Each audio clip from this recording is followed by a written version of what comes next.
welcome back to our channel. Let's start with the news today. Israel's U.S. Arab partners close ranks on Iran and urge Palestine talks. Sde Boker, Israel, March 28.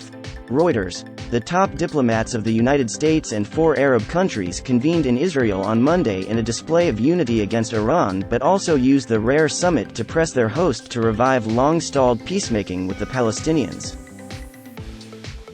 Concluding the 2 days of discussions at a desert retreat where its founding father David Ben-Gurion is buried, Israel said the event would be repeated and expanded as it builds up commercial and security ties with like-minded Sunni Arab states.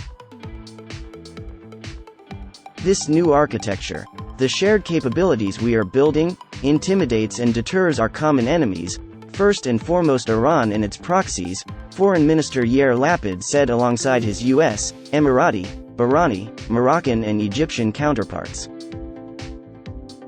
Israel and some Arab countries worry that an emerging nuclear deal with Iran will leave the Persian power with the means to build a bomb and bolster Tehran-backed guerrillas. The United States and other world powers see restoring a 2015 Iranian nuclear deal as their best option. But U.S. Secretary of State Antony Blinken offered Washington's regional allies reassurances in the event that diplomacy failed.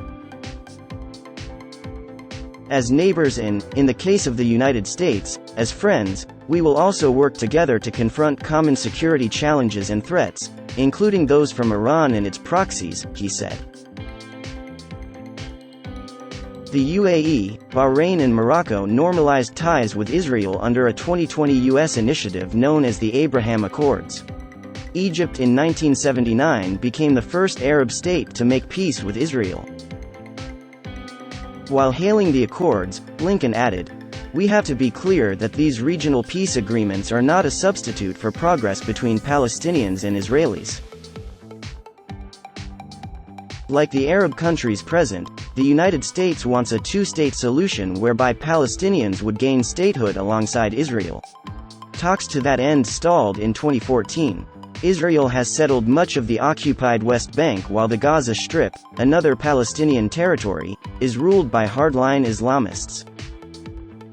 The cross-partisan coalition government of nationalist Israeli Prime Minister Naftali Bennett has said conditions are not right for any renewal of diplomacy with the Palestinians, who, for their part, have placed the onus on Israel.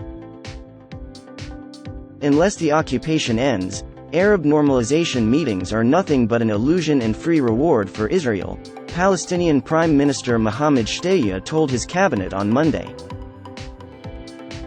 Jordan's King Abdullah arrived in Ramallah to hold talks with Palestinian President Mahmoud Abbas, a first such visit in years that was expected to focus on efforts to reduce regional tensions ahead of the Muslim holy month of Ramadan. Israel was jarred on Sunday by a shooting spree by 2 Islamic State-aligned Arab citizens that killed 2 police officers. Moroccan Foreign Minister Nasser Bourita said his presence alongside the other Arab delegates at the Israeli-hosted summit was the best response to such attacks. Bahrain Foreign Minister Abdulatif Al-Zayani described the discussions as helpful to fend off Iranian-backed groups like Hezbollah. Of course, part of this process will be renewed efforts to resolve the Palestinian-Israeli conflict, he added.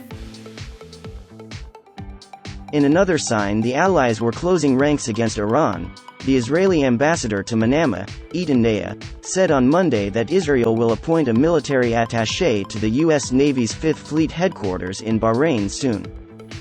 This is the end of our news today. If you like this video, please like and subscribe for our channel. Thanks for watching and see you next time.